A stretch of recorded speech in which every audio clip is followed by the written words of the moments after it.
नमस्कार, मैं ज्योतिषाचार्य अंशु वत्स। आज जो वीडियो लेकर आई हूँ वो विवाह से संबंधित है।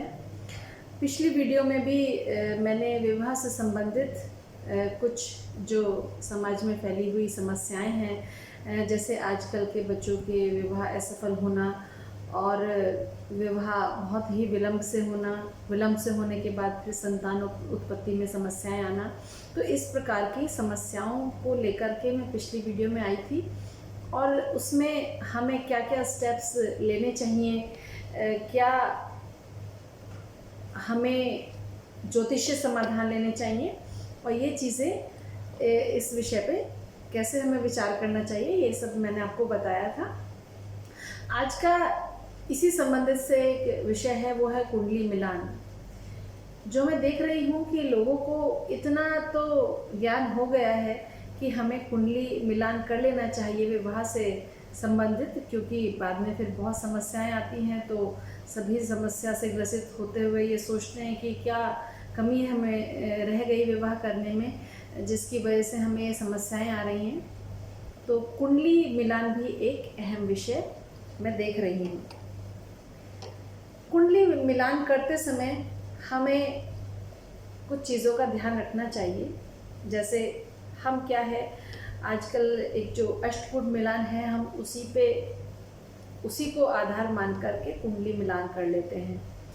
और उसमें भी हम क्या करते हैं कि ऐप डाउनलोड करके या फिर पंचांग से हम कुंडली मिलान कर लेते हैं, और यदि अच्छे नंबर मिलते हैं तो अच्छा लगता है कि ठीक है विवाह कर लेना चाहिए, और अच्छे नंबर नहीं मिलते हैं या कोई दोष उत्पन्न होता है तो हम वहीं स्टिक हो जाते हैं और बाकी विचार हम नहीं करते। तो मैं सबसे पहले ये कहना चाहूँगी कि कुंडली मिलान करते समय जो ये अष्टकूट मिलान है, ये अष्टकूट मिलान कुंडली मिलान का एक बहुत छोटा विषय है, क्योंकि ये केवल हमारी चंद्र राशि और नक्षत्र पे ही बेस्ड होता है। बाकी ग्रहों की स्थिति, जो बाकी और ग्रह उपस्थित होते हैं, उस पे ये बेस्ड नहीं होता। वो ये नहीं बताता कि हमारी कुंडली में परस्पर दोनों लड़का लड़की की कुंडली में बाकी ग्रहों की स्थिति किस प्रकार से है। हम केवल जब अच्छे नंबर मिलते हैं तो विवाह कर लेते हैं, और जब बाद में समस्या उत्पन्न होती है तो हम यही सोचते हैं कि हमने तो बहुत अच्छी कुंडली मिलान की थी, अच्छे गुण मिल रहे थे, तो क्या समस्या हुई। क्योंकि अब फिर वही वाली बात है, जब हमने कुंडली मिलवाई ही नहीं तो हमें कैसे ज्ञात होगा कि समस्या क्या थी। तो कुंडली मिलान करते समय यानी अष्टकूट मिलान करते समय भी हम कुछ गलतियां कर बैठते हैं। कई बार क्या होता है कि नंबर अच्छे मिलने के बाद हम खुश हो जाते हैं और विवाह करने की सोचते हैं, और जहां नंबर कम आए तो हम उसे छोड़ देते हैं। लेकिन ये सही है कि नंबर कम आए तो हमें आगे सोचना चाहिए, कुंडली मिलाने का विचार अवश्य करना चाहिए। लेकिन कई बार नंबर ज़्यादा आते हैं तो भी हम कुछ गलतियां कर बैठते हैं, क्योंकि बाकी कुंडली का आंकलन हम नहीं कर पाते। लेकिन अष्टकूट मिलान में भी हम कुछ एक दो समस्या ऐसी हैं जिनमें हम स्टिक हो जाते हैं कि ये समस्या यदि उत्पन्न हुई तो हमें विवाह नहीं करना चाहिए। इसमें भी 8 गुणों का मिलान होता है, और क्रम अनुसार सबको नंबर असेंडिंग ऑर्डर में नंबर मिले होते हैं। वर्ण, वश्य, तारा, योनि, ग्रह मैत्री, गण, भकूट और नाड़ी, इन सबको क्रम से नंबर मिले होते हैं 1 से लेके 8 तक, और सबसे ज़्यादा नंबर होते हैं भकूट और नाड़ी के। तो यदि भकूट और नाड़ी की समस्या हमें दिखाई देती है कुंडली में, तो हम यही भयभीत हो जाते हैं कि हमें विवाह आगे की बात नहीं सोचनी चाहिए। तो सबसे पहले यदि नाड़ी दोष आपकी कुंडली में उत्पन्न है, नाड़ी भी जैसे आदि, मध्य और अंत्य होती हैं, इन तीनों में मध्य नाड़ी यदि है तो थोड़ा सा विचार का विषय है। उसमें भी यदि नाड़ी दोष उत्पन्न है तो हमें देख लेना चाहिए कि ग्रह मैत्री है या नहीं। ग्रह मैत्री है तो नाड़ी दोष का विचार छोड़ देना चाहिए। और दूसरी चीज़, नाड़ी दोष भी हमें कई विषय हैं तब हमें सोचना चाहिए। जैसे यदि हमारी ग्रह मैत्री भी हो रही है और नाड़ी दोष भी है, तो हमें देखना चाहिए कि क्या हमारी जो नक्षत्र है वो उसी पद में तो नहीं है, दोनों के सेम पद में यदि हैं तो फिर हमें इसका विचार करना चाहिए। अन्यथा हमें यदि ग्रह मैत्री है तो नाड़ी दोष पे विचार नहीं करना चाहिए। दूसरी चीज़ है भकूट मिलान।